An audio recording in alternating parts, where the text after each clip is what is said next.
Good afternoon. Hope your Monday is off to a good start. I'm Hoyt. We'll be joined by meteorologist Corrales-Ortiz in just a second. Right now at noon, the trial for a man accused of killing an Arkansas law enforcement officer is getting underway this week. Plus, poor decision-making and no clear leadership. That's how lawmakers are describing the response to the Uvalde school shooting. We'll have one family's reaction to the findings.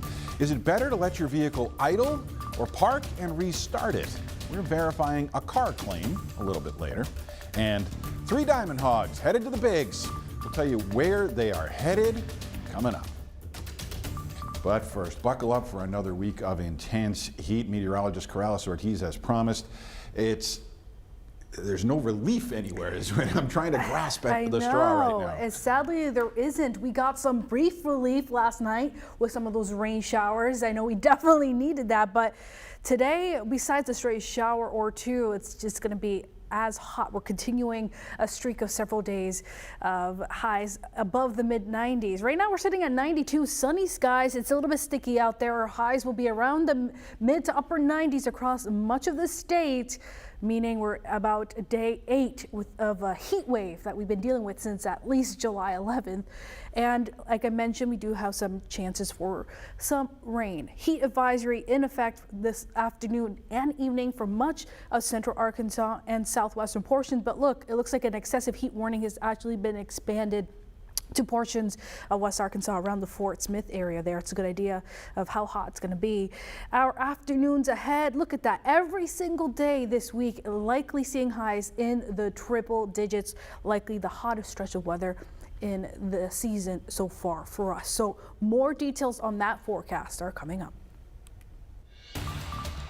Corrales, thank you. After 2 years, the trial of a Garland County man accused of killing a Hot Springs police officer is set to get underway this week. THV 11's Ian Russell is at the trial of Kayvon Ward in Hot Springs. Ian, I know it's early. What kind of updates do you have? Yeah, really, it is early. All that's happened so far is jury selection has begun here at the old Garland County Courthouse. Now, that process could take anywhere from a day or two to about a week, but there are some things that we know a little bit more, though, about this trial, and that's Kayvon Ward is being charged with capital murder in the death of Officer Brent Scrimshire, a Hot Springs police officer. In March of 2020, Scrimshire pulled Ward over for a traffic stop when he noticed a child in the back seat without a car seat. Scrimshire asked Ward to call someone to pick up that child or just to get a car seat. That's when Karema Hernandez showed up, and while speaking to officers, Ward allegedly got out of the car. Officers tried to stop him. He ran, and allegedly he then shot at officers, hitting Scrimshire. Now, Scrimshire did later die from those injuries. Now, this case has been pretty tightly sealed here with a gag order on it. The latest information we have is from all the way back in 2020, where the state was still looking for the death penalty for Ward. Now, again, we're still hearing the beginning of jury selection here. A bailiff told me that process, again, could take anywhere from a day or two to about a week. Definitely a lot to keep up with in this case. Of course, we'll be here keeping up with all of it. You can follow this along on air and online at thv11.com. Live in Hot Springs, Ian Russell, THV 11 News. Ian, thank you very much. Let's turn now to another developing story. We're working to learn more about the death of a Jonesboro police officer who died during a training program at Camp Robinson over the weekend. 38-year-old Vincent Parks started showing signs of being in pain not too long after the training activities began. That's according to the people running the drills. The staff provided aid until first responders got there, and then Parks reportedly recovered enough to walk into the ambulance by himself. But he went into cardiac arrest immediately after and died a short time later at the hospital. His body now at the state crime lab, where investigators are working to determine a specific cause of death. 3 people are dead, 2 others are hurt after a man opened fire at a food court in a Greenwood, Indiana mall yesterday. Police say the gunman was shot and killed by an armed witness that they are calling a Good Samaritan. Authorities saying that 22-year-old civilian was legally carrying a firearm, was able to stop the shooter almost as soon as the firing began. They believe the person likely prevented a much larger tragedy, adding that the gunman brought several magazines full of ammunition. The sentencing phase for the gunman in the Parkland school massacre begins today, coming more than 4 years after 17 people died at Marjorie Stoneman Douglas High School in Florida. Nicholas Cruz pleaded guilty to first-degree murder last year. He's now facing a potential death sentence. A unanimous jury will be required to impose the death penalty. And a new investigative report on the shooting in a Uvalde, Texas elementary school finds 376 local, state, and federal officers all responded to that scene, but it took more than an hour before they confronted and killed the gunman. The 77-page report by the committee from the Texas House of Representatives came out yesterday, first to family members of those 21 victims. The report found, quote, egregiously poor decision-making and no clear leadership. Following the release, the acting chief of police in Uvalde on that day of the shooting has gone on administrative leave. The city also released its body cam video. And that video has been seen by family members of those victims. Lilia Luciano spoke to the relatives of one victim, 10-year-old Uzziah Garcia, after they watched some of the footage and read parts of the new report about what went wrong. And she has more on their reaction. He was just a very fun and energetic boy. Nikki and Brett Cross are still in disbelief after losing their 10-year-old Uzziah Garcia in the elementary school massacre in Uvalde.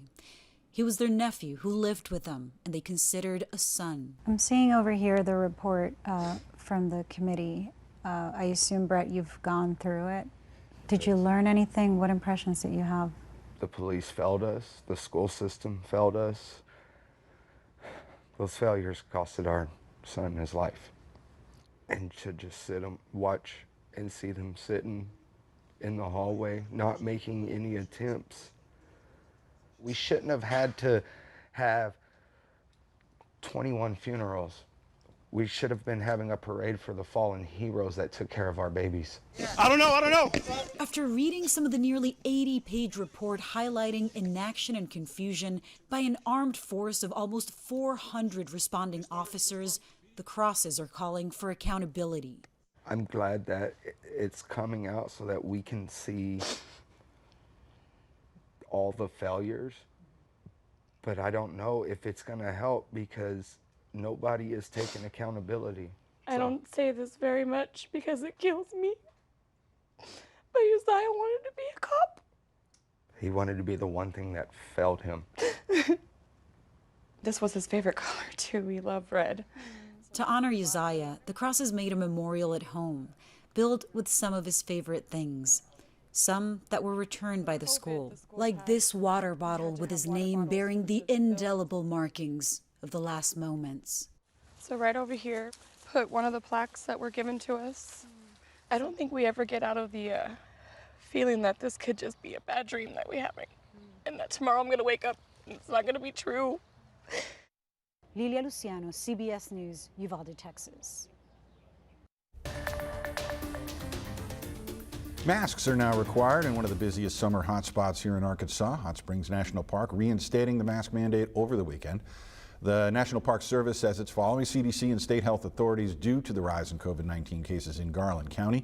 Masks will now be required for anyone entering a federally operated building like the Fordyce Bathhouse Visitor Center. Garland County, like most of the state, seeing a high level of COVID-19 community spread right now. We've got a map that shows how the CDC considers the counties in orange in the high category. It's based mainly on what the caseload could mean for hospitals in each area as more severe cases emerge. The CDC encourages everyone to wear a mask indoors if you live in one of these orange highlighted counties. Right now, 402 people are in the hospital with COVID-19, and the latest data from the state health department, they report 16,620 known and active cases. That's about 4,000 more than we saw July 1st. Another 749 cases added to the total most recently. Meanwhile, health officials across the country are urging people to take monkeypox seriously, warning that the spread of that virus is likely higher than we know right now. The CDC reporting more than 1,800 cases here in the U.S., with nearly every state, including Arkansas, dealing with the virus. Former FDA Commissioner Scott Gottlieb warned on CBS's Face the Nation that it may be too late to get control of this outbreak. We made a lot of the same mistakes that we made with COVID with this, having a very narrow case definition, not having enough testing early enough, not deploying vaccine in an aggressive fashion to ring vaccinate. But now this is firmly embedded in the community. Monkeypox spreads mainly through skin-on-skin contact. Symptoms include fever, body aches, chills, and fatigue. And many who have been infected develop painful lesions on their body, although there are no reported deaths in the U.S. More and more books are being banned from America's school libraries. At 12:17, we're taking a closer look at how authors, librarians, and even students are fighting back. Plus, idle versus park. Which one is better on your gas gauge? We verify after the break. And Corrales?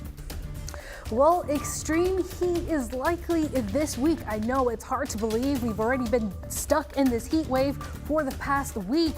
There's no end in sight with that. I'll have more details in your forecast coming up.